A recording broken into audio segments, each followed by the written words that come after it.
अस्सलाम वालेकुम। आपको आज के प्रोग्राम में खुशामदीद कहते हैं। वेरी क्विकली हमारी आज की जो डिबेट में मेहमान है मैं उनका तारुफ करा दूं। आमिर राना साहब डायरेक्टर हैं पिप्स के, दिफाई तज्जियाकार हैं, मेरे साथ इस्लामाबाद में मौजूद हैं।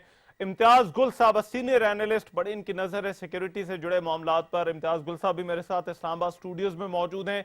और शहजाद चौधरी साहब डिफेंस एक्सपर्ट, सिक्योरिटी एक्सपर्ट, हमें ज्वाइन करें इस्लामाबाद में लिंक के जरिए जो है वो हमारे साथ मौजूद है। पाकिस्तान में जिहादी तंजीमों को लेकर अक्सर बहस रहती है, हमने इस पर बहुत सारे प्रोग्राम भी किए।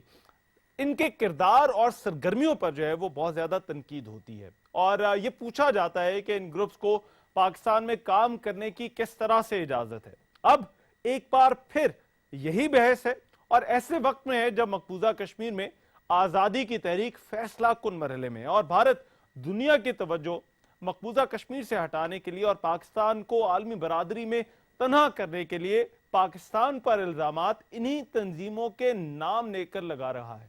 माजी में जिस तरह इन तंजीमों को बनाया गया, इन्हें तहफ़्फ़ुज़ दिया गया, वो अपनी जगह, मगर नेशनल एक्शन प्लान के बाद हमारी पॉलिसी इस हवाले से बड़ी वाज़ेह हो गई थी कि ऐसी जिहादी तंजीमों को पाकिस्तान से काम करने की इजाजत नहीं दी जाएगी। मगर बैरूनी दुनिया जो है उसके तहफ़्फ़ुज़ात इन तंजीमों के हवाले से अब भी मौजूद है और इन्हीं तंजीमों के नाम लेकर पाकिस्तान पर दबाव बढ़ाने की कोशिश की जाती है। इस हवाले से हालिया दिनों में हमने देखा, रोजनामा जंग ने रिपोर्ट किया कि पाकिस्तान की सियासी और अस्करी क़यादत ने मुल्क की सिक्योरिटी पॉलिसी में बड़ी तब्दीली लाने का फैसला किया है और वो ये कि जो जिहादी ग्रुप हैं उनसे निमटने के लिए एक नई हिकमत अमली तैयार की जाएगी। पाकिस्तान को जो आलमी तन्हाई की धमकियां दी जा रही हैं और जो कोशिशें हैं उस पर बात सवालात बड़े अहम हैं। एक तो ये कि नेशनल एक्शन प्लान के बाद जो जिहादी तंजीमों के हवाले से इक़दामात किए गए, क्या वो काफी थे या नहीं। दूसरा सवाल कि अगर इन जिहादी तंजीमों के खिलाफ कार्रवाई नहीं हुई तो फिर उसका जिम्मेदार कौन है। तीसरा सवाल कि क्या वाकई जिहादी तंजीमें पाकिस्तान के लिए खतरा है या नहीं। और फिर यह भी बात अहम है कि जो बैरूनी दुनिया के तहफ़्फ़ुज़ात हैं वो इस हवाले से दुरुस्त है। यानी मैं गुफ्तगू का आगाज करूंगा मगर पहले एक वजाहत कर दूं कि ये जो हमारी आज की बहस है इसका मकसद ये नहीं है कि इन तंजीमों की मौजूदगी के हवाले से इल्जामात पाकिस्तान पर ही लगाए जाए, बल्कि सिर्फ ये देखना है ये जो बाहर से हम पर इल्जामात लग रहे हैं इनका रिस्पॉन्स क्या हो सकता है, इनका रद्द अमल जो है वो क्या हो सकता है। आमिर राना साहब, मैं आपसे आगाज करूंगा। ये जो इल्जामात लगते हैं नेशनल एक्शन प्लान के बाद अब जो सूरत हाल है, आपको क्या लगता है किस हद तक तब्दील हुई है या नहीं हुई है? देखिए, नेशनल एक्शन प्लान से पहले भी कोई फ़र्क नहीं पड़ा था। जब पहली मरतबा इनको बैन किया गया था जनवरी 2002 में, उस वक्त से लेके अभी देखिए 14 साल हो गए।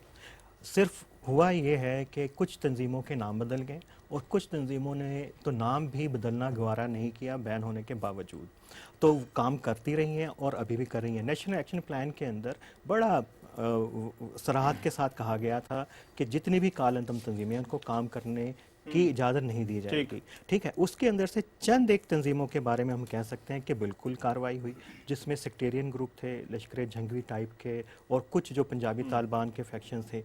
लेकिन वो ग्रुप जिनको 2002 में बैन किया गया था और जिनके बारे में पूरी दुनिया के कंसर्न्स हैं, वो अभी भी पाकिस्तान के अंदर ऑपरेट कर रही हैं। ये कोई ढकी छुपी बात नहीं है, ये कोई अंधेरे के अंदर नहीं होता। इस्लामाबाद में दिन की रोशनी के अंदर वो यहाँ आते हैं, यहाँ प्रोटेस्ट भी करते हैं। उनके बड़े बड़े इज्तिमात बहावलपुर में भी होते हैं, उनके इज्तिमात रावलपिंडी के अंदर भी होते हैं। अगर आपसे ये कहा जाए कि नेशनल एक्शन प्लान के बाद जिस तरह से ये काम करती हैं, क्या उस सूरत हाल पर कोई फर्क पड़ा है या आपको लगता है कि absolutely no difference at all? चंद तंजीमों के बारे में तो कोई फर्क नहीं पड़ा, उनकी एक्टिविटीज बल्कि बढ़ी है। ठीक है, इम्तियाज गुल साहब, आपके इस पर टेक क्या? अब हमने वो लाइन रख ली नेशनल एक्शन प्लान में, क्योंकि माजी में जब हम जाते हैं तो ये बहस बड़ी लंबी हो जाती है। नेशनल एक्शन प्लान एक डिवाइडिंग लाइन, क्या नेशनल एक्शन प्लान के बाद आपको लगता है फर्क पड़ा है इन तंजीमों के हवाले से? देखिए, ऑन ग्राउंड तो फ़र्क नहीं पड़ा। अच्छा, सिर्फ इस हद तक हुआ है कि शायद इनकी जो पब्लिक में सरगर्मियाँ थी उनको महदूद कर दिया गया हो या उन्हें कहा गया हो कि आप महदूद कर दें। लेकिन अगर टीवी चैनल्स पे ये लोग आते हैं, सड़कों पे जलसे जुलूस निकालते हैं, झंडे लेके आ जाते हैं, पाकिस्तान या कश्मीर के हवाले से एहतजाज करते हैं, लाल किले पे दिल्ली के झंडा लहराने की अब भी बात करते हैं। मैं अभी भी देख रहा था, अब चूँकि आप ही से बहस हो रही थी, कि एक साहब हैं, उनको 2014 में बैनुल-अक़वामी दहशतगर्द, खुसूसी बैनुल-अक़वामी दहशतगर्द का स्टेटस दिया गया, लेकिन वो आज भी हमारे टीवी चैनल्स पे बैठे होते हैं।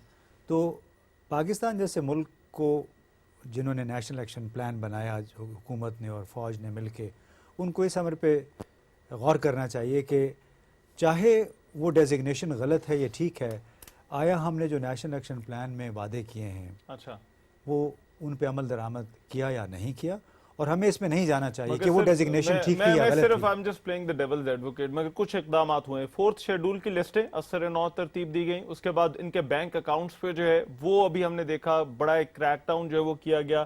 फिर मदारिस की जियो टैगिंग के हवाले से भी काम, वो आप किसी खाते में नहीं गिन रहे। इसके अंदर देखिए- मुझे मैं जी, आपको जवाब प्लीज। दे दूं। जो ये लग रहा है कि जिनके बैंक अकाउंट्स मुंजमद किए गए हैं, उनकी लिस्ट उठा के देखिए, वो सारे दो फिरका वाराना कालेदम तंजीमों के लोग हैं, उसमें उनके अलावा तीसरा। तो आपको लग रहा है कि अभी भी सिलेक्टिव काम हो रहा है। जी, देखिए, अभी भी हम है। जाते हैं फिर मामले को कंफ्यूज कर देते हाँ। हैं। हम बहस शुरू करते हैं लश्कर तैयबा से, जैश ए मोहम्मद से, और फिर चले जाते हैं हम 4th शेड्यूल पे। 4th शेड्यूल क्या होता है ये तो आम आदमी को पता भी नहीं है। 4th शेड्यूल में तो आपको तो आपका मेरा तो ये सेक्शन- पॉइंट है, कहीं काम तो हुआ है ना कि हम नहीं, आपने जो शुरू किया था हम उसका जवाब दे रहे हैं कि काम किसी हद तक हुआ है, अच्छा, और अंदरून खाना काफ़ी काम करने की कोशिश हो रही है, लेकिन जो इर्तबात चाहिए, जो कोऑर्डिनेशन चाहिए इंटेलिजेंस, हुकूमती इदारों और फ़ौज के दरमियान, वो अभी तक नहीं है। उसकी वजह से एक डिस्कनेक्ट है, ये तमाम मुहिम मौसर नहीं हो सकी है। और मैं जो बात कर रहा था उसको मैं दोहराऊंगा कि हमारी हुकूमत को, हमारी फ़ौज को, जो मिलिट्री इस्टेब्लिशमेंट है, उनको ठीक। ये सोचना पड़ेगा कि कतई नज़र इसके कि वो बैन-अक़वामी तौर पे चाहे जमात दावा पे लगा, जैश पे, वो ठीक है या गलत है, आया वो पाकिस्तान के 20 करोड़ आवाम के लिए मुफीद है। अच्छा, उनको- चले इस पे बिल्कुल, मैं चाहता हूं जरा हम बाद में आए, मगर शहजाद चौधरी साहब आप एग्री कर रहे हैं इन दोनों से, इम्तियाज गुल साहब से और आमिर राना साहब से, कि नेशनल एक्शन प्लान के बाद भी पाकिस्तान की ये सिक्योरिटी पॉलिसी जो है, या जो जिहादी तंजीमों के हवाले से पॉलिसी है, उसमें कोई तब्दीली नहीं आई? देखिए, मैं इसको थोड़ा डिसएग्रीगेट करता हूँ, अच्छा, और शायद इससे कुछ और सवालात भी जन्म लें। जरूर। पहली बात तो ये है कि हम इन तमाम जिहादी तंजीमों में से 3 को अलहदा कर लेते हैं।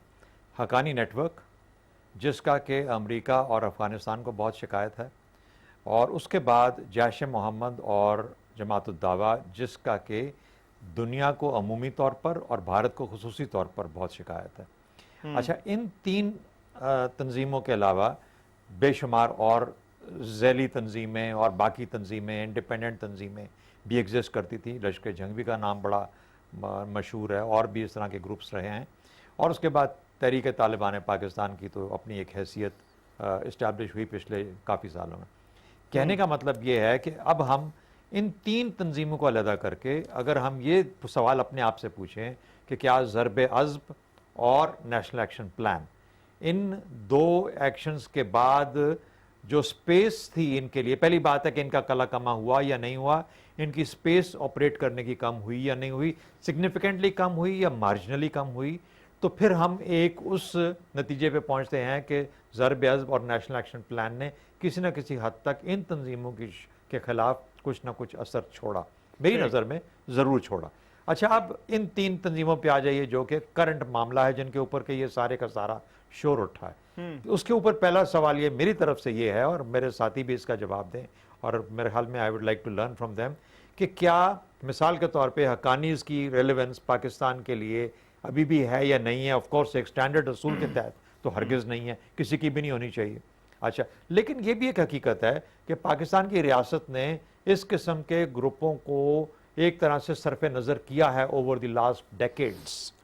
अच्छा, अब क्या अफगानिस्तान में वो स्टेज आ गई है कि हम हक्कानीज़ को बोलें कि भाई अब आप काम बराए मेहरबानी, उनके सिपाही तो चले गए, अब जो लीडरशिप वापस आती है अपनी फैमिलीज़ के पास या अपने घरों में वगैरह वगैरह, तो क्या अब हम ये भी कहा जाए कि भाई अब आप भी इनको भी ले जाइए, और अब खुदा के वास्ते हमें अब पाक साफ करें कम से कम हमारी मगरबी सरहदों तक, क्योंकि हम आपकी वजह से बहुत बुरा नाम कमा चुके हैं। अब आ जाते हैं इन 2 तरफ जो मशरकी वाले ग्रुप्स हैं, इनका क्या अब हम जो इनिशिएट करने जा रहे हैं, क्या ये इंटरनल खुद अपने तौर पे एक एहसास जागा है इतने अरसे के बाद, या बाहर से भारत का प्रेशर है बहुत ज़्यादा कि इनको ख़त्म करो, और इन्होंने कश्मीर के अंदर बहुत ज़्यादा हलचल मचाई हुई है और कभी कभार भारत में भी हलचल मचा देते हैं। कश्मीर का क्या स्टेटस होगा जब हम ये कर रहे होंगे, तो कश्मीर का मामला क्या भारत आपका फिर मौक़िफ़ क्या पाकिस्तान के साथ होगा किसी और उससे? तरीके से लेके आगे चलेगा? मेरा मतलब है कि ये ऐसे सवाल, ये इनकी कोई, ये इनकी हकी जो इनका वजूद था, इसका कुछ ताल्लुक था। यानी ये पाकिस्तान ने just out of the blue इन तंजीमों को पनपने नहीं दिया, बनाया नहीं है। खास तौर पे मैं इन दो तंजीमों की जो कश्मीर फोकस्ड हैं उनके बारे में बात कर रहा हूं। तो फिर कश्मीर का जो मामला है उसके बारे में क्या दुनिया पाकिस्तान के जो बात है उसको सुनने के लिए तैयार है? कश्मीरियों की बात सुनने के लिए तैयार है? ठीक है। कश्मीरी जो या यूं ही मरते रहेंगे जिस तरीके से मर रहे हैं। राइट, ठीक है। मेरा मतलब है ख्याल कि ये बहुत सारे Right. इश्यूज हैं जिसके बारे में इस वक्त frankly speaking I am still in the process of determining Very कि ये pertinent टाइमिंग question. ठीक है, सही है या नहीं सही। Very pertinent. मैं इम्तियाज गुल साहब बड़ा अहम सवाल उठाया। उन्होंने कहा कि फिर आपका तो स्टांस दूसरी तरफ तो कुछ और है ना, फिर अगर आप इनके पीछे जाएंगे, इनके खिलाफ कार्रवाई करेंगे, तो फिर आप अपना कहीं वहां पर स्टांस तो कॉन्ट्राडिक्ट तो नहीं कर रहे? फिर आप वहां क्या मेरा मौक़िफ़ ख्याल है लेंगे ये आप? कोई म्यूचुअली एक्सक्लूसिव बातें नहीं हैं। देखिए, आप अगर एक्शन करते हैं तो आप तो अपनी कमिटमेंट दहशतगर्दी के खिलाफ, उन ग्रुपों के खिलाफ जिनको बाहर के लोग दहशतगर्द करार देते हैं, वो पूरी कर रहे हैं। आप अगर इस तरह हम ये बात करें तो फिर तो हम ये बात मान रहे हैं कि हमने एक ऑफिशियल पॉलिसी के तौर पे, बैन अवी तौर पे अपना मौक़िफ़, नहीं मेरी बात पूरी होने दे। अच्छा, जब चले हमने आप बात मतलब करें, मैं फिर उसके बाद जी, मेरा कि एक सवाल हमने है। इसका तो फिर ये मतलब निकलता है कि हमने अपना मौक़िफ़ उजागर करने के लिए, मनवाने के लिए इन दो तंजीमों को वहाँ खड़ा किया था।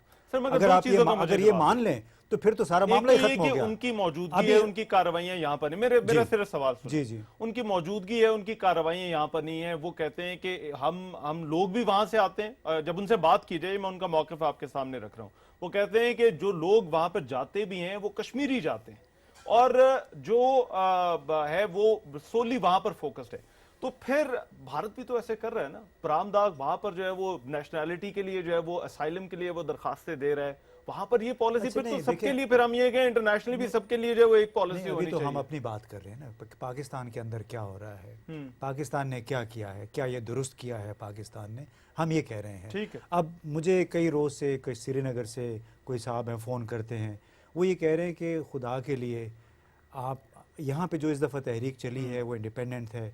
जो कुछ वहाँ से बयानात आए, कुछ हमारे इन 2-3 साहिबान ने भी दिए, कहते इसकी वजह से उस तहरीक का बेड़ा गर्क हो गया, कि क्रेडिट जो था वो हमारा, वो भारत ने दहशतगर्दों के खाते में डाल दिया और पूरी तहरीक को डिस्क्रेडिट कर दिया। अच्छा। तो हमसे ये मैनेज नहीं हो सका है पूरा मामला। अच्छा। कि भाई अगर वहाँ पे एक बुरहान मुजफ्फर वानी की एक शहादत हुई, उसके बाद जो चला है, आप इंटरनेशनल लेवल पे उसको लेके चलें, लेकिन ये जिस अंदाज में यहाँ से शोर गुलगुला उठा है, उसकी वजह से मगर से- भारत को मौका मिला तमाम चले असल इशू हम से। अपनी भी बात करें। आमिर राना साहब, वेरी क्विकली मैं एक चीज आपसे जानना चाहता हूँ, फिर क्योंकि मुझे एक ब्रेक लेनी है। यहाँ पर तो कोई बात नहीं है, वो अदालतों में भी गए, यहाँ की अदालतों ने भी जो है वो उन्हें बरी किया, फिर उसके बावजूद इन ग्रुप्स पर इनका नाम ले लेकर बार बार बाहर से क्यों तनकीद होती है? देखिए, ये अदालतों का मामला जो बार बार आता है उसको पहले वाजे कर लें, वो इन कालेदम तंजीमों को इजाज़त नहीं दी गई और वो उनके सिर्फ चैरिटी विंग को दी गई। ये जो इसको कवर के तौर मैं पे यूज़ करते individual, हैं, उस अफराद लेकिन की भी मैं एयर बात मार्शल कर रहा हूं। नहीं, एयर मार्शल साहब ने जो सवाल के बड़े अहम है, उनको मेरा ख्याल है कि सब का जवाब आना जरूरी है, अगर आपके पास वक्त होगा और उनको डिस्कस करना हमारे चाहिए। ब्रेक के लेकिन बाद एक इसी- बात आप जो कर रहे हैं और बार बार कि पाकिस्तान के अंदर दहशतगर्दी के अंदर शामिल नहीं है, क्या आपको पता है कि 2002 से लेके 2007 तक जो पाकिस्तान में दहशतगर्दी किन ग्रुपों ने की है?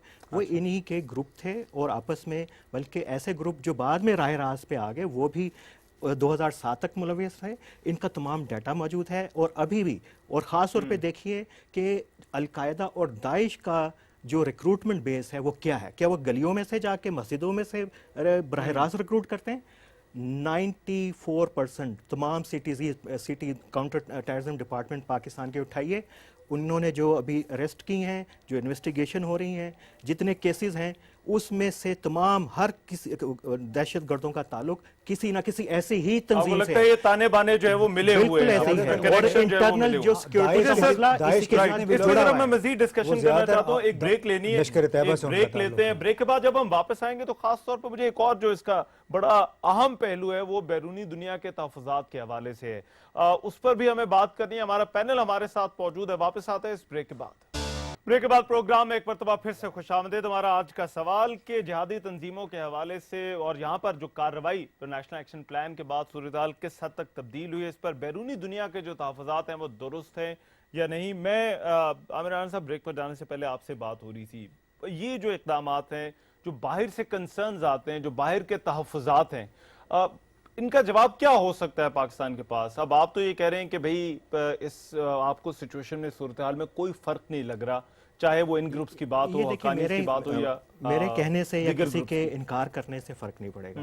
देखिए, पाकिस्तान के ऊपर इस वक्त जो सफारती दबाव है, जिसकी अभी जो मीटिंग की बातें बाहर आई हैं, उसके अंदर भी वाज़ेह हो गया, वो सारा का सारा इन 3, 4, 5, 6 ग्रुपों की वजह से पाकिस्तान के ऊपर है।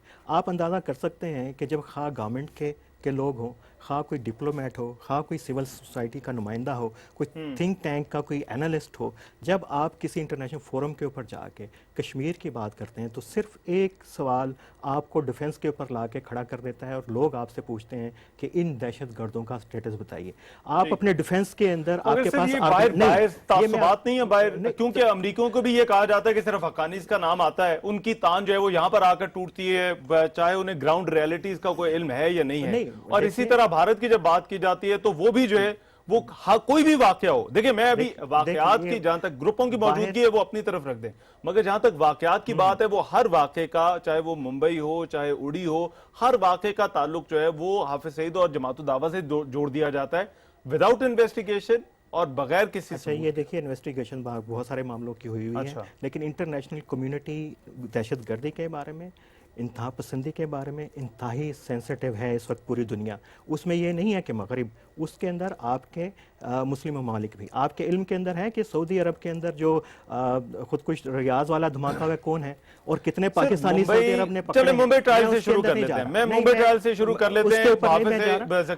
आप अपनी पोजीशन देखिए, आप इसको इतना इजी क्यों ले रहे हैं कि आप जो है इन ग्रुप्स के साथ एग्जिस्ट करके और दुनिया को कहेंगे कि आपकी बात भी मानी जाए। आपने किसी को काम करने से रोकना है, आपने किसी को मुर्द इल्जाम ठहराना है, वो सिर्फ आपके और मेरे कहने से नहीं होगा, वो होगा जब कोई कोर्ट में जाए, जो एक ड्यू प्रोसेस है। अब ज़कीर रहमान लखवी वाला मामला तो कोर्ट से होकर आया है, तो उसमें अगर हम अपनी बात करें, जैसा इम्तियाज साहब कह रहे थे कि हमें अपना देखना चाहिए, चले उसको तो देखिए, तो कोर्ट के अंदर अदालत ने क्लियर कर दिया। नहीं, अगर क्लियर किया है या नहीं आगे वो एक अलग, अभी भी वो ख़त्म नहीं हुआ है मसला, अदालत के अंदर उसका जारी है। लेकिन मैं बता रहा हूँ कि आपके यहाँ जब धुआं आपके घर से उठेगा तो आपकी तरफ निशाना आपकी तरफ ज़रूर उठेगा। देखिए, इसके ग्रुपों का फ़ायदा, आप मुझे एक फ़ायदा पाकिस्तान को बताइए। शहजाद साहब कह रहे हैं कि शायद इनका फ़ायदा कश्मीर के अंदर था, इम्तियाज़ साहब ने बताया कि इसका फ़ायदा हुआ या नहीं। कश्मीर की पूरी तहरीक को जो नुकसान पहुंचाया है, और जब कुछ भी कोई वाक़या हो, और जब नमाज जनाजा पिंडी के अंदर हाफिज सईद पढ़ाएगा या कहीं लाहौर के अंदर पढ़ाएगा, ये मैसेज क्या जा रहा है? कश्मीरी अगर जा रहा है, कॉज को नुकसान बिल्कुल नुकसान पहुंचता है, कश्मीर के काज को नुकसान पहुंचता है, पाकिस्तान के काज को नुकसान पहुंचता है, आपके इमेज को नुकसान पहुंचता है, आपकी सफारती काबिशों को नुकसान पहुंचता है, आपकी इंटरनल सिक्योरिटी इसकी वजह से खराब हो रही है। अच्छा, राइट। शहजाद चौधरी साहब, ये जो तासुब वाली मैंने बात की, क्योंकि ये बड़ा स्ट्रॉन्ग तासुर है, और जब इन लोगों से बात की जाए आगे से जवाब भी यही आता है, ये तासुब अमेरिका का हक्कानी के हवाले से और भारत का जमात दावा के हवाले से, क्या ये एग्जिस्ट करता है? क्या आपको लगता है कि इसमें किसी हद तक कोई ठीक बात है? देखिए, पहली बात तो आमिर राना साहब के पास रिकॉर्ड्स और वो फॉलो करते हैं इन इश्यूज़ को, ख़ास तौर पे दहशतगर्दी के मामलात और इन ग्रुप्स को, तो उनको ये ज़रूर इसको वो सेकंड करेंगे कि 1979 से पहले जब कोई दहशतगर्दी उस शक्ल में एग्जिस्ट नहीं करती थी, ख़ास तौर पे कश्मीर के रेफरेंस में, जिस तरीके से कि आज एग्जिस्ट करती है, और वो तकरीबन 47 से लेकर 79 तक 32 ईयर्स का पीरियड था, उसके अंदर बदकिस्मती से कश्मीर का मसला फिर भी हल नहीं हुआ। ठीक। अच्छा, अब मुझे समझ ये नहीं आती कि पाकिस्तान से ये कहा जा रहा है, दो चीज़ें कही जा रही हैं कि आप इन ग्रुपों को बंद कर दें, ये आपके मुंह पे धब्बा है, ये बुरा लगता है, आप बहुत गलत नज़र आते हैं, आपके पासपोर्ट की कदर नहीं रही, आप बाहर जाते हैं आपको गालियाँ पड़ती हैं, सारी दुनिया 100% दुरुस्त है, ठीक है, गालियाँ खा रहे हैं, लेकिन गालियाँ खा रहे हैं किसी मकसद के लिए। अच्छा, अब मुझे जरा समझा, दूसरी बात हमें की जाती है टैक्टिकल न्यूक्लियर वेपन्स आप ख़त्म कर दें। देखिए, ये भी बहुत ख़तरनाक बात है, किसी के हाथ में लग जाएंगे। अच्छा, आप तो बिल्कुल निकम्मे हैं, आप इनको कंट्रोल नहीं कर सकते। अच्छा, आप टैक्टिकल न्यूक्लियर वेपन भी ख़त्म कर दें, आप हाफिज सईद को भी कैद कर दें, उसकी पार्टी को भी ख़त्म कर दें, जैश मोहम्मद को भी आपने स्पेस रिस्ट्रिक्ट कर दी हुई है, तो मुझे ये बताइए कि जिस तरह फ़लस्तीन को मार मार के इसराइलियों ने दुम्बा बना के रख दिया है, क्या कश्मीरी जो 1 लाख के करीब अपना लोग मरवा चुके हैं, उसके बाद नरेंद्र मोदी ये अंडरटेकिंग लेगा या आने वाला प्रेसिडेंट ट्रंप ये अंडरटेकिंग लेगा कि कश्मीरियों का जो हक है मैं उनको दिलवाऊंगा? हाँ। मेरा सिर्फ सवाल सिर्फ ये है, बेशक हमारे अंदर बहुत ज्यादा खराबियां हैं। मैं आज अपने आप को जब ये सवाल पूछता हूं तो मैं ये सोचता हूं कि मैं इन मुझे इम्तियाज साहब की बात समझ आई। इम्तियाज साहब ने कहा वहां से फोन करते हैं कि अच्छा ना तुम हमें खराब करोगे। ये बात काफी कॉमन है आजकल ये हमारी डिस्कोर्स के अंदर। मुझे भी बड़ी कॉलें आती हैं, मैसेजेस वगैरह आते हैं। I don't take any calls from, मुझे नहीं पता वहां से कौन कॉल कर रहा है। वो कहते हैं मैं मकबूजा कश्मीर से बोल रहा हूं, लेकिन मुझे कुछ पता नहीं होता कि क्या कौन है ये असल में, असल हकीकत क्या है इस आदमी की। देखिए बात यह है, बुरहान वानी का खून क्या वो कश्मीर को लेके जाएगा या उस खून से ज्यादा भी कुछ चाहिए उस कश्मीर की मूवमेंट को चलाने? कश्मीरी का हक या तो हम छोड़ दें, हम बोले भाई तुम्हारा मसला है, border line of control is the border, ये हमने मान लिया, कह दें। हमें राणा साहब कह दें, इम्तियाज गुल साहब कह दें, we will accept it, I am going to accept it. मुझे इस पर someone must stand up and say कि ये है कश्मीर का मसला और मैं उसके बाद हर चीज अपनी छोड़ने को तैयार हूं। नो वॉर पैक्ट साइन कर ले मेरे साथ, कश्मीर का मसला हल कर दें, ना टेक्टिकल न्यूक्लियर वेपन, ना कोई जिहादी ग्रुप, पाकिस्तान बिल्कुल जन्नत नजीर हो जाएगा। अच्छा राइट, मैं 1 मिनट मुझे सिर्फ दें जरा। फजलुर रहमान खलील साहब हमारे साथ लाइन पर आ गए हैं, सरबराह हैं अंसारुल उम्मा के। फजलुर रहमान खलील साहब, आपको मेरी आवाज आ रही है सर? जी बिल्कुल आ रही है। अच्छा मुझे सर एक चीज बताइए, जो बैरूनी दुनिया के जो बाहर के ममालिक के तहफ़्फ़ुज़ात हैं पाकिस्तान में जिहादी तंजीमों के हवाले से, इन तहफ़्फ़ुज़ात को आप किस तरह से देखते हैं? क्या ये तहफ़्फ़ुज़ात दुरुस्त हैं? मैं समझता हूँ कि उनके तहफ़्फ़ुज़ात दुरुस्त नहीं हैं। ये सरासर पाकिस्तान को प्रेशराइज करने के लिए किया जा रहा है ताकि हिंदुस्तान के खिलाफ जो पाकिस्तान की एक मुत्तहिदा आवाज़ है, जिसमें तमाम दीनी जमातें, सियासी जमातें मुत्तहिद हैं और वो हिंदुस्तान से अपने कश्मीरी भाइयों के हवाले से एहतजाज कर रही है और कश्मीर के साथ इजहारी यकजहती कर रही है, उसको कम करने के लिए, उस प्रेशर को कम करने के लिए पाकिस्तान के ऊपर जो है वो दबाव जो है वो डाला जा रहा है। अगर आप ये देखें कि वहाँ मुजफ्फर वानी की जो तहरीक है, उसके खून से उठने वाली जो तहरीक है, अब उसमें तो कोई पाकिस्तानी शामिल नहीं है।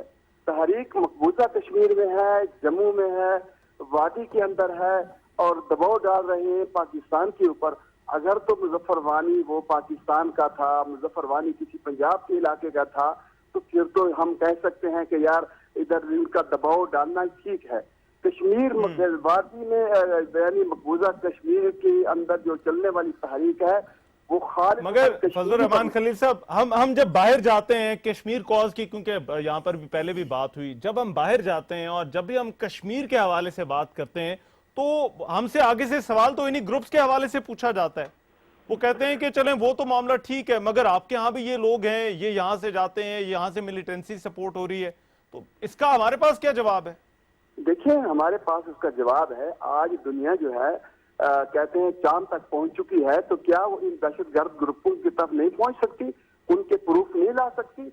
मैं समझता हूं कि वो पाकिस्तान के खिलाफ यानी इन ग्रुपों के हवाले से प्रूफ जो है वो लाएं, उनके लिए वो दलाल ले आए और पाकिस्तान उनके खिलाफ कार्रवाई करे। हम तो इस हाथ के अंदर है। लेकिन अगर वो ऐसी फिजा के अंदर कहें, यानी हकीकत तो ये है कि इस वक्त मोदी सरकार जो है कश्मीरी तहरीक से तंग आकर परेशान है और उसका मलबा पाकिस्तान पे डाल रही है और पाकिस्तान पर प्रेशर है कि तुम पाकिस्तान के अंदर जो दीनी तहरीकें हैं, जो इजहार यकजहती के लिए कश्मीरी भाइयों के साथ मैदान में उतरी हुई है, उन पर प्रेशर डाला जा रहा है। लेकिन अगर किसी ग्रुप के हवाले से उनके पास कोई ऐसे सबूत हैं, एक यह है कि इंडिया देता है जो हर झूठी बात जो है वो हमारे सर थोप देता है। एक यह है कि हकीकी मानों में अगर वाकई कोई ऐसा प्रूफ है, अगर पाकिस्तान का कोई ग्रुप मुदाखलत कर रहा है तो उसके खिलाफ जरूर कार्रवाई होनी चाहिए। राइट, ठीक है। फजलुर रहमान खलील साहब बहुत शुक्रिया आपके वक्त का। इम्तियाज गुल साहब, एक तो अब मैं जो शहजाद चौधरी साहब ने पॉइंट उठाया, उन्होंने कहा कि हम तो कर लेंगे मगर अब आगे की क्या गारंटी है, एक नंबर 1। दूसरी चीज, ये जो प्रोपेगेंडा है, ये जो वॉरफेयर इसे कह लें, फजलुर रहमान खलील साहब का पॉइंट था कि ये सिर्फ बातें ही है ना। अभी तक या तो फिर इससे आगे जाएं, वहां से आगे सबूत आ जाएं, कहें कि अच्छा ये लोग मुलव्वस हैं, तो फिर हमसे बात करें। देखिए, आप हो सकता है लोग मुझे भी गलत समझें। आमिर मेरे साथ है अभी वाशिंगटन में। अब मैं एहतराम के साथ शहजाद चौधरी साहब की बात का उस हवाले से बात करूँगा, जवाब नहीं दूंगा, मैं गुस्ताखी नहीं कर सकता। अच्छा, कि अभी वाशिंगटन में थे, आमिर भी उसका गवाह है कि मैंने अपनी तकरीर या अपना लेक्चर शुरू ही कश्मीर के ज़िक्र से किया, जो कि एक कश्मीरी का लिखा हुआ बयानिया था कश्मीर की मौजूदा सूरत हाल के हवाले से।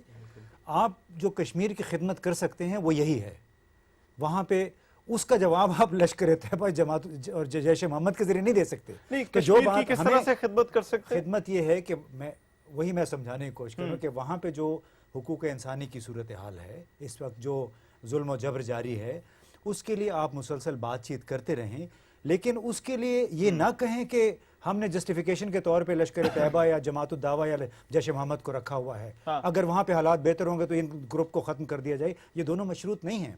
हमें सबसे ज़्यादा, मैंने शायद कश्मीर के हवाले से हालिया 3 महीनों में लिखा है, बैनुल-अक़वामी सतह पे बात की है, और बार बार मैंने 3 अक़वाम मुत्तहिदा करारदादों के हवाले से कहा है कि हर करारदाद की खिलाफ वर्जी भारत ने की है, पाकिस्तान ने नहीं की है।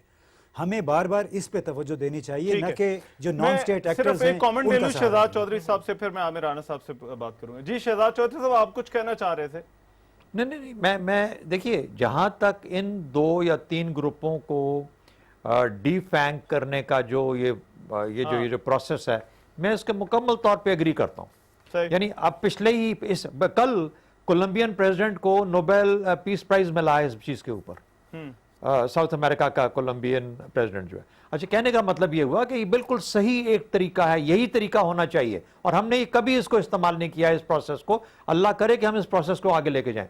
मैंने एक बड़ा सवाल छोड़ा है, मुझे नहीं पता कि इनमें से कौन है जो वहां पे जाता है, कौन है जो इतना सरशार है कश्मीर की मोहब्बत में, जो कि हर किस्म के रास्ते काट के वहां पे गुजर जाता है। मुझे नहीं पता कि पाकिस्तान की रियासत किस तरीके, सरफे नजर जरूर किया, ये मैं मानने को तैयार हूं, और ये हमें मान लेना चाहिए सबको। अच्छा। लेकिन साथ ही साथ क्या हमें अब ये यकीन है कि वाकई यही लोग जाके वहां गड़बड़ कर रहे हैं?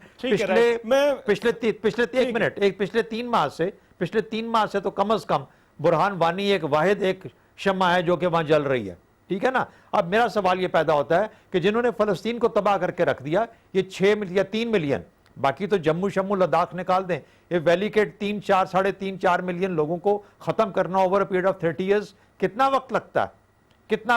ठीक है, राइट सर, मैं आमिर राना साहब एक ब्रेक लेनी है, और ब्रेक के बाद क्योंकि आगे वे फॉरवर्ड की भी हमें बात करनी है, मैं चाहता हूं कि जो हम बात करते हैं कि हिकमत अमली जो है वो सिक्योरिटी पॉलिसी आगे क्या होनी चाहिए, मैं चाहूंगा जरा पैनल की उस पर भी राय लें। वापस आते हैं इस ब्रेक के बाद।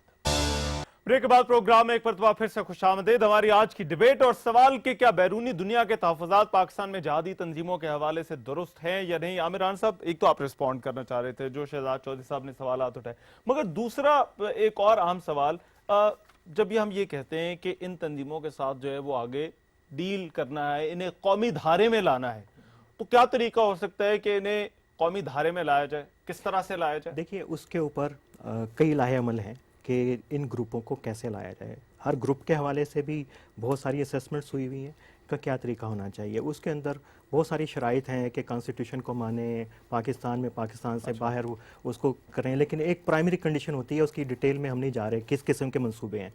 एक कंडीशन उसके अंदर सबसे आम है, अगर आपने इनको रीइंटीग्रेट करना है, सबसे पहले इनका कंप्लीट डिस्कनेक्ट चाहिए रियासत के इदारों के साथ हो और इन ग्रुपों के साथ। इस कंडीशन के बाद फिर हम देख सकते हैं कि इनकी रीइंटीग्रेशन कैसे होगी, वो एक पूरा एक अलहदा है। और फिर हकानीस का मसला बड़ा अहम है, जो एयर मार्शल साहब भी कह रहे हैं।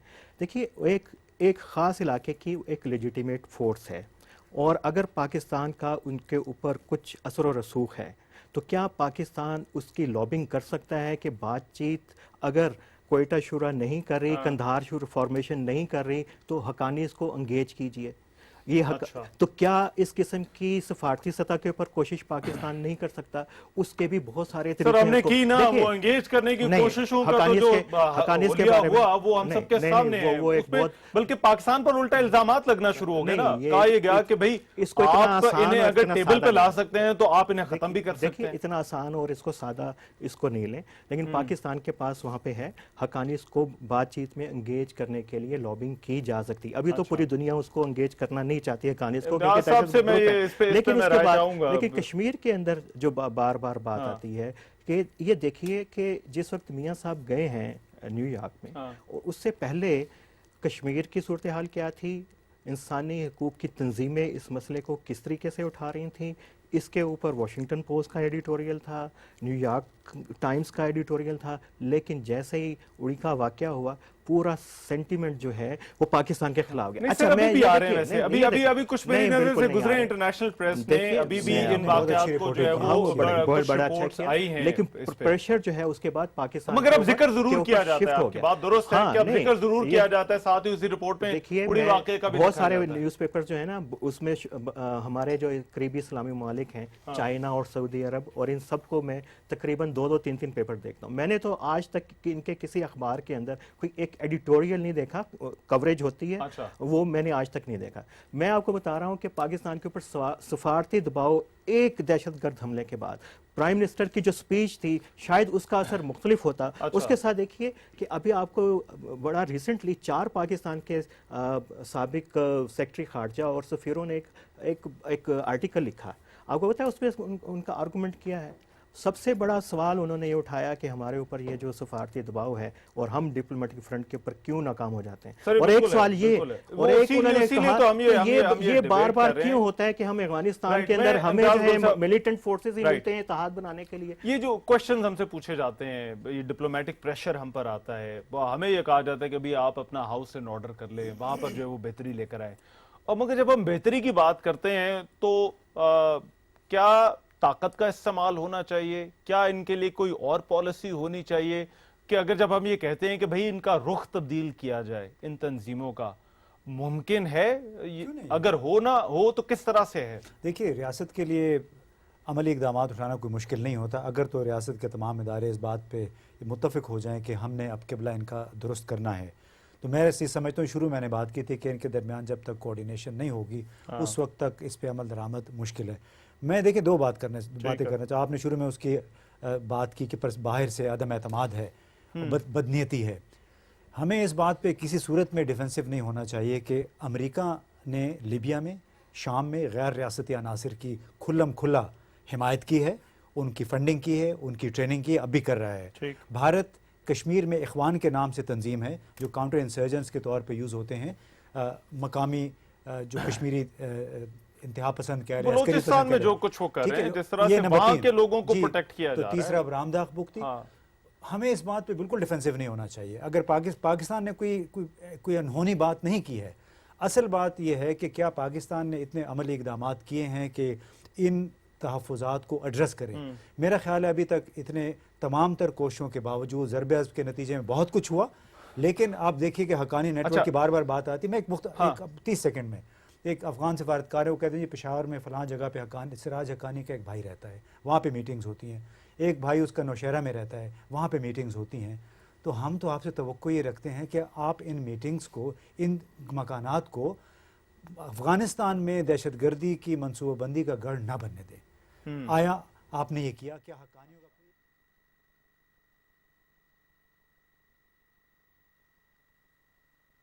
पाकिस्तान के लिए इन तमाम तहफ़्फ़ुज़ात को एड्रेस करने का? मगर मैं जो चीज़ आपसे पूछना चाह रहा था, एक तो जो आमिर राना साहब से मैंने जिक्र किया, मैंने कहा जब हम ये काम करने की कोशिश करते हैं, फैसिलिटेट करने की कोशिश करते हैं, तो उसमें सबसे ज़्यादा इल्ज़ामात का सामना भी हमें ही करना पड़ता है। वो कहते हैं कि भाई अगर आप इन्हें मेज़ पर ला सकते हैं तो आप इन्हें ख़त्म क्यों नहीं कर सकते? ये आपने अफगान पीस प्रोसेस में भी देखा।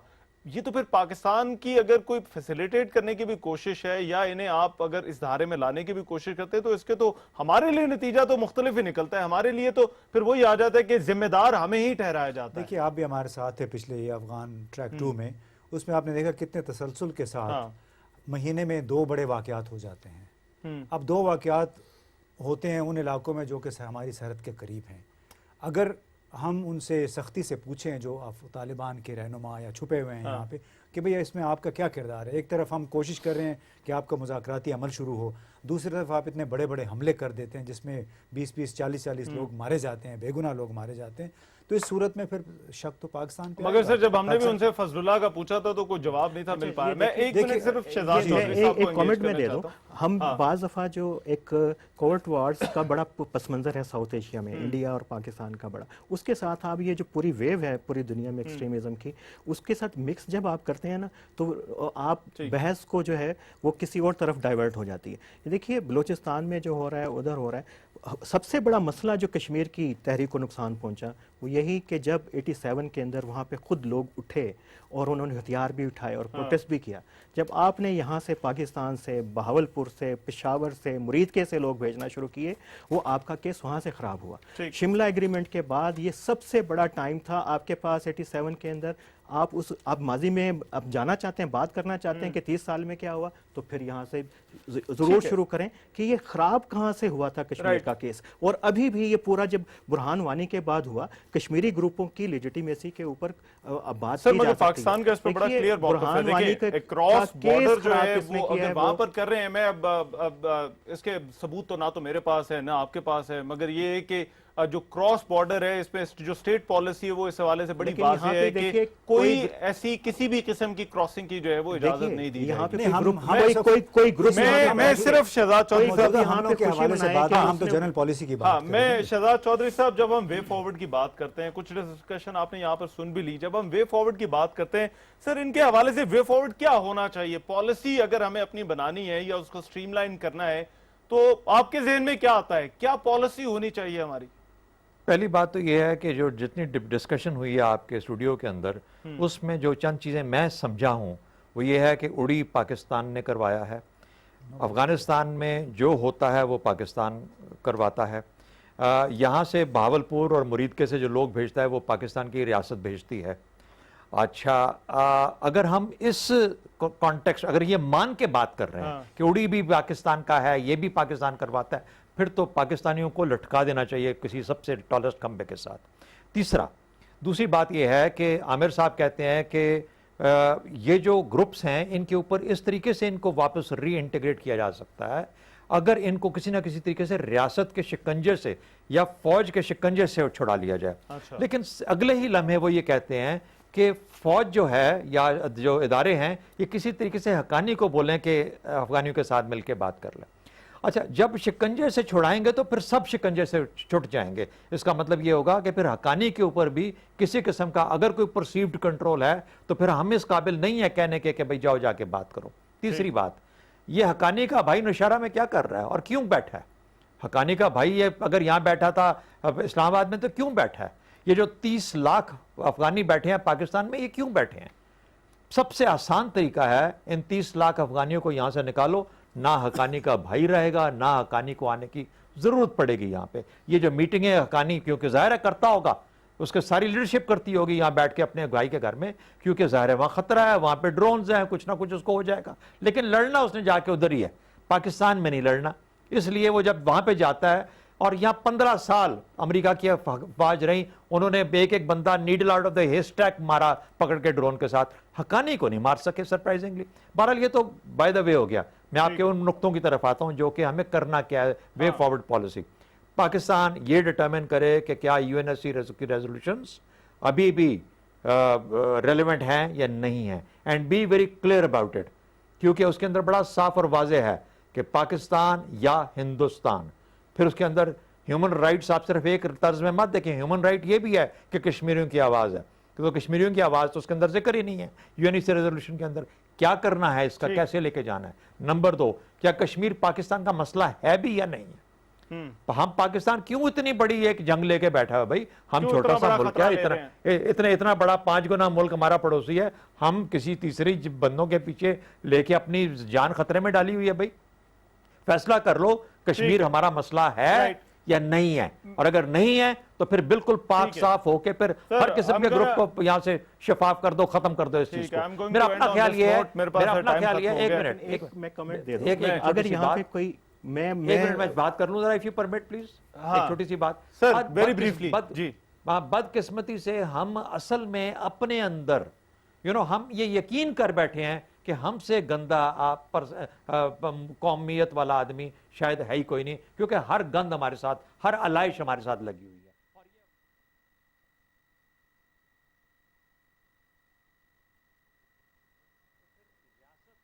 किसी और तरीके से सोचना होगा, मुकम्मल तौर पे सोच रही रीथिंक Right. करना पड़ेगा। ठीक है, तो Right, वो sir, हम right. नहीं कर पाते। हम सिर्फ इस तरफ जाते हैं कि भाई गाली गलोच दिया, लेकिन रियासत की रीथिंक क्या है, किस तरीके से चलना है, ये जो दो बुनियादी ठीक है। नुकते हैं, राइट मुझे सर, मेरे इसका पास जवाब टाइम टाइम खत्म हो गया। शहजाद चौधरी साहब, एक कमेंट था। वेरी ये ब्रीफली देखिए आमिरान कि साहब। अगर ये ग्रुप काम कर रहे हैं और रियासत और रियासी इदारे ये इनकार नहीं करते कि यहाँ पे हैं, और जब ये इदारे ऐसी काम तंजीमें नहीं कर रहे दावा ना, करती किसने हैं कहा? कि हम हम सी कह रहे हैं पैक की ना। हिफाजत हम करेंगे, हम, और उसकी तरदीद किसी इदारे की तरफ से नहीं आती, और वो कहते हैं कि अगर कश्मीर के अंदर कुछ हुआ तो हम जाके हरावल दस्ता होंगे, तो इससे दुनिया को मैसेज क्या जा रहा है? राइट सर, मेरे उसका पास कम टाइम से खत्म कम हो कोई गया है। तरदीद तो शहजाद आनी चौधरी चाहिए। साहब साथ मौजूद है, बहुत शुक्रिया। आमिर राना साहब, इम्तियाज गुल साहब, बहरहाल ये बड़ा ही हसास मामला है क्योंकि मुल्क की सिक्योरिटी का इशू, और इस पर बात होनी चाहिए। और कहीं पे भी ये जो हमने जितनी डिबेट की, इसका ये मकसद नहीं कि पाकिस्तान को इस चीज का मुर्द इल्जाम ठहराना है कि ये सब चीजें यहां पर होती है, बल्कि ये उन इल्जामात पर बात करना था जो कि पाकिस्तान पर लगाए जाते हैं, और फिर उसमें बेहतरी, उसका बेहतर रिस्पॉन्स और रद्द-ए-अमल जो है वो क्या हो सकता है। आज के प्रोग्राम से इतना ही। मेजबान रहमान को इजाजत दीजिए, अल्लाह ने के बाद।